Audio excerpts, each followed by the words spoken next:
नमस्कार, मैं हूं आपके साथ शिप्रा झा। लोकसभा चुनाव का सबसे बड़ा शो, कौन बनेगा प्रधानमंत्री, इस पर देश ही नहीं बल्कि दुनिया भर की नजरें टिकी हुई हैं।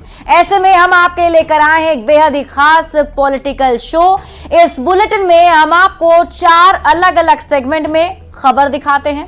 सियासत की सबसे बड़ी खबर से लेकर नेताओं के बवाली बयान और सियासत से जुड़ी वायरल तस्वीरों के साथ ही हम आखिर में फटाफट अंदाज में चुनावी चौबीसा भी आपको दिखाते हैं। तो चलिए शुरू करते हैं आज का ये शो और पहले देखते हैं आज की सबसे बड़ी चुनावी खबर।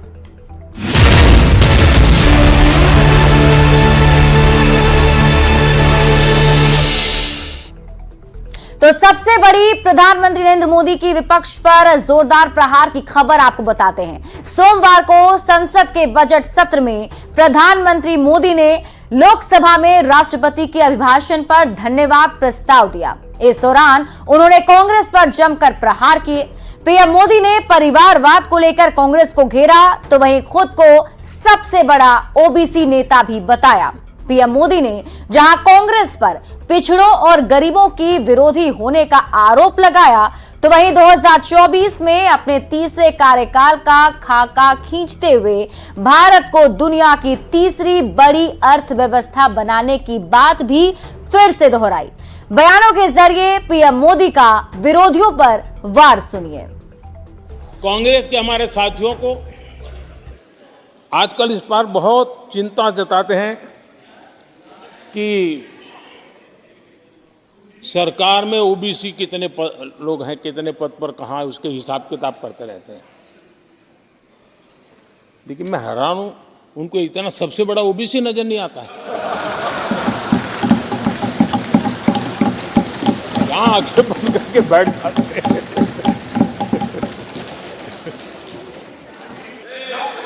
कुछ दिन पहले जब कर्पूरी ठाकुर जी को भारत रत्न दिया, हमने वो सम्मान दिया। लेकिन याद करिए, उस कर्पूरी ठाकुर अति पिछड़े समाज से ओबीसी समाज के उस महापुरुष के साथ क्या व्यवहार हुआ था,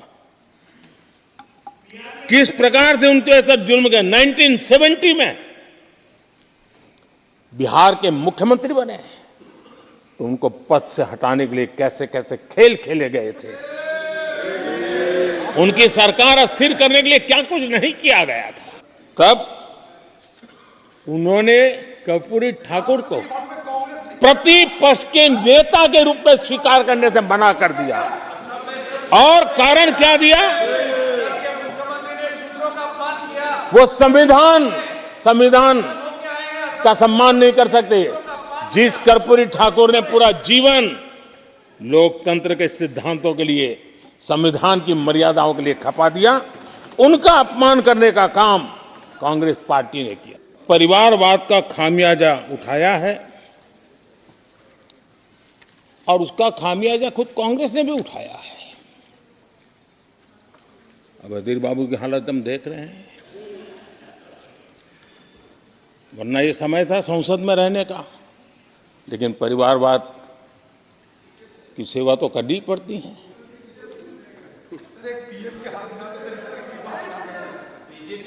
आदरणीय अध्यक्ष जी, अब हालत देखिए। हमारे खरगे जी इस सदन से उस सदन शिफ्ट हो गए और गुलाम नबी जी तो पार्टी से ही शिफ्ट कर गए। न राजनाथ जी की कोई पॉलिटिकल पार्टी है, न अमित शाह की कोई पॉलिटिकल पार्टी है। और इसलिए जहां एक परिवार को पार्टियां लिखी जाती हैं, वो लोकतंत्र में उचित नहीं है। लोकतंत्र में पार्टी एक परिवार के 10 लोग राजनीति में आए, कुछ बुरा नहीं है। हम तो चाहते हैं नौजवान लोग आए।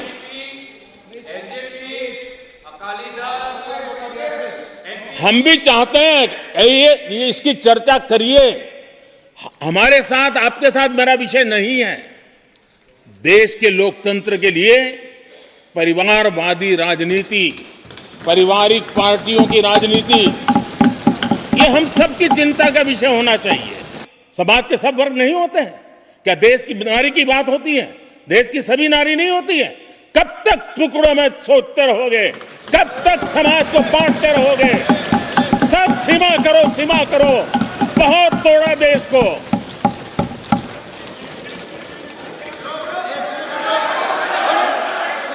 आदरणीय अध्यक्ष जी, कांग्रेस के लोगों ने नया नया मोटर मैकेनिक का काम सीखा है और इसलिए अलाइनमेंट क्या होता है उसका ज्ञान तो हो गया होगा, लेकिन मैं देख रहा हूं अलायंस का ही अलाइनमेंट बिगड़ गया।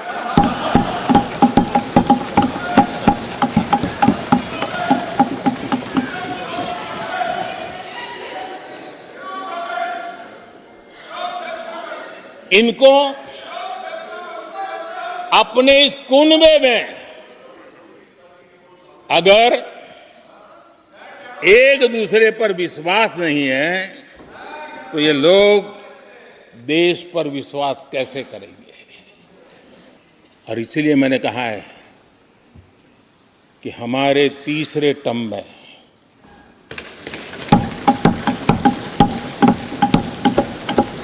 भारत दुनिया की तीसरी बड़ी आर्थिक ताकत बनेगा।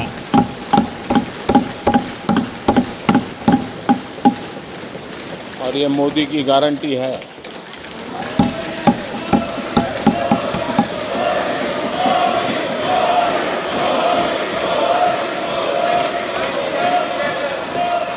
एनडीए को तो 400 पार कर पाई के रहेगा,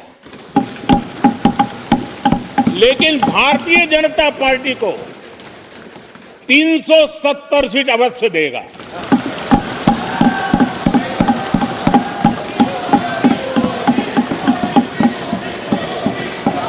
बीजेपी को 370 सीट और एनडीए को 400 पार।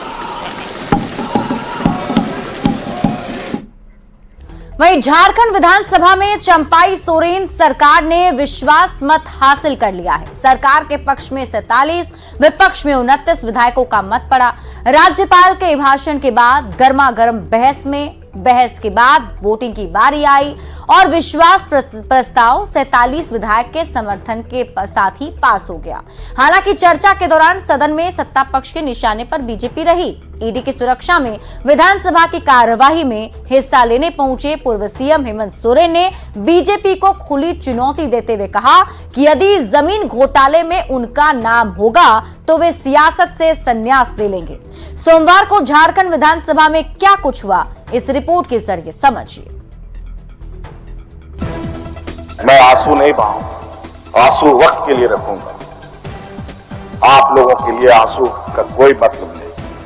आदिवासी दलितों का, पिछड़ों का, आदिवासी के आंसुओं का कोई मोल नहीं। हेमंत सोरेन अपनी आंसुओं को लेकर बातें झारखंड विधानसभा के अंदर कह रहे थे। ईडी की कड़ी सुरक्षा के बीच हेमंत सोरेन चंपाई सोरेन के फ्लोर टेस्ट में शामिल होने के लिए सदन में पहुंचे थे। झारखंड विधानसभा में चंपाई सोरेन की सरकार ने बहुमत हासिल कर लिया।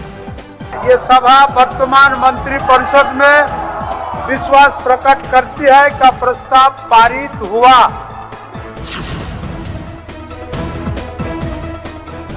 सरकार के पक्ष में 47 वोट पड़े, जिसमें जेएमएम 27, कांग्रेस के 17, सीपीआई एमएल के 1, आरजेडी के 1 और मनोनीत सदस्य के 1 वोट शामिल हैं। जबकि विपक्ष में केवल 29 वोट पड़े, जिसमें बीजेपी के 25, एजेएसयू के 3 और एनसीपी अजीत पवार गुट के 1 विधायक शामिल थे। सदन में सरकार को विश्वास मत हासिल हो गया। प्रस्ताव के पक्ष में 47 मत प्राप्त हुए। प्रस्ताव के विपक्ष में 29 मत प्राप्त हुए। इस प्रकार ये सभा वर्तमान मंत्रिपरिषद में विश्वास प्रकट करती है का प्रस्ताव पारित हुआ। पर सदन की कार्यवाही में राज्यपाल के अभिभाषण पर हुई गर्मागर्मी बहस में नेताओं के बयान जरूर छाए रहे। सत्ता पक्ष की ओर से निशाने पर बीजेपी ही रही। शुरुआत सीएम चंपाई सोरेन ने केंद्रीय एजेंसियों के दुरुपयोग को लेकर किया।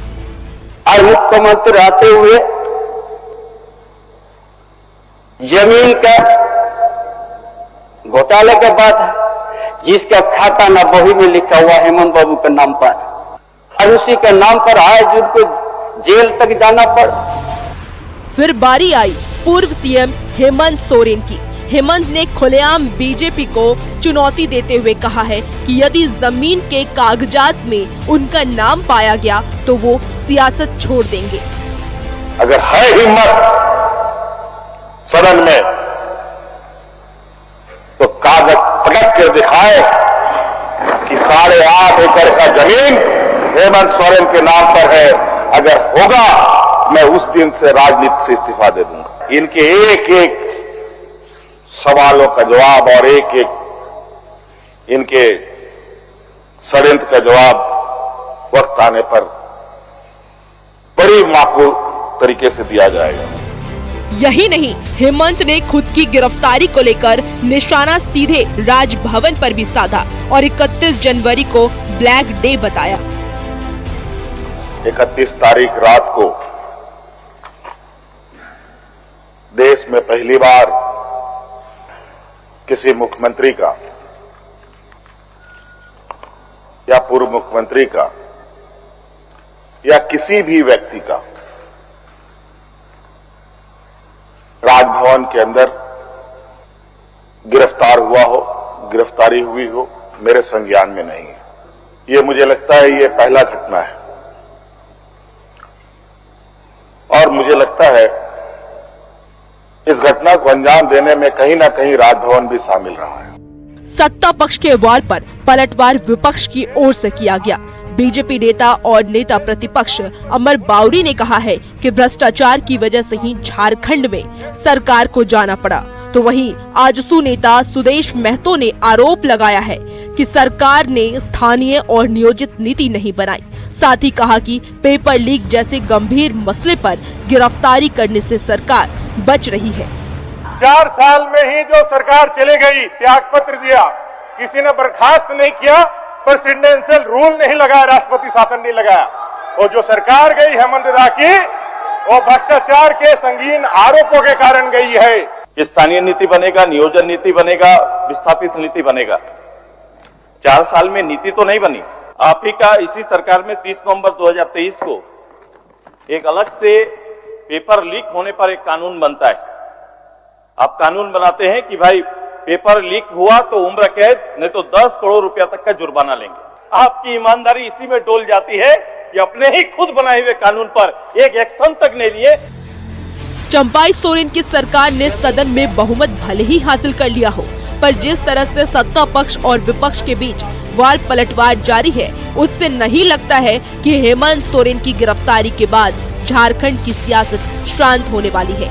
न्यूज़ 18 के लिए रांची से अभिनाश कुमार के साथ दिवाकर तिवारी की रिपोर्ट। और आइए अब शो के इस सेगमेंट में देखते हैं बयान बवाली नेताओं के वैसे बयान जिन पर मच गया है सियासी घमासान।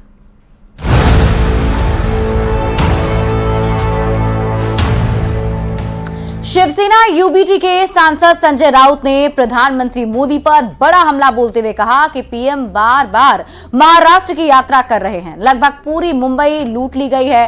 केवल महाराष्ट्र से ही नहीं, पूरे देश से लूटकर जो कुछ भी मिल सकता है वो पूरा एक राज्य में जा रहा है। सुनिए बयान बवाली में संजय राउत को। प्रधानमंत्री बार बार महाराष्ट्र की यात्रा कर रहे हैं, ये अच्छी बात है, लेकिन आप महाराष्ट्र को क्या लेकर आ रहे हो? जब यहां आते हो तो राज्य की जनता डर जाती है, मुंबई के लोग डरते हैं। अब यहां से क्या खींच कर लेके जाएंगे? लगभग पूरी मुंबई की लूट हो गई है, पूरी लूट गुजरात में जा रही है, एक राज्य में जा रही है। सिर्फ महाराष्ट्र से नहीं, पूरे देश से जो भी मिल सकता है लूट में, वो पूरा एक राज्य में जा रहा है। तो अगर प्रधानमंत्री बोलते हैं कि मैं महाराष्ट्र में आ रहा हूं तो लोग डर जाते हैं। और प्रधानमंत्री के इस सेगमेंट में देखते हैं ऐसी तस्वीरें जो सियासत के लिहाज से सोशल मीडिया पर वायरल हो रही है।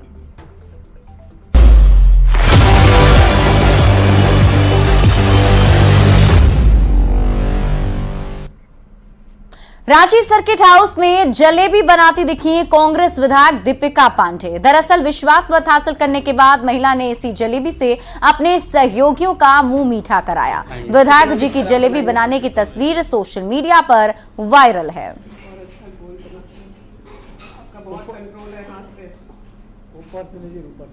थोड़ा हल्का ऊपर करना।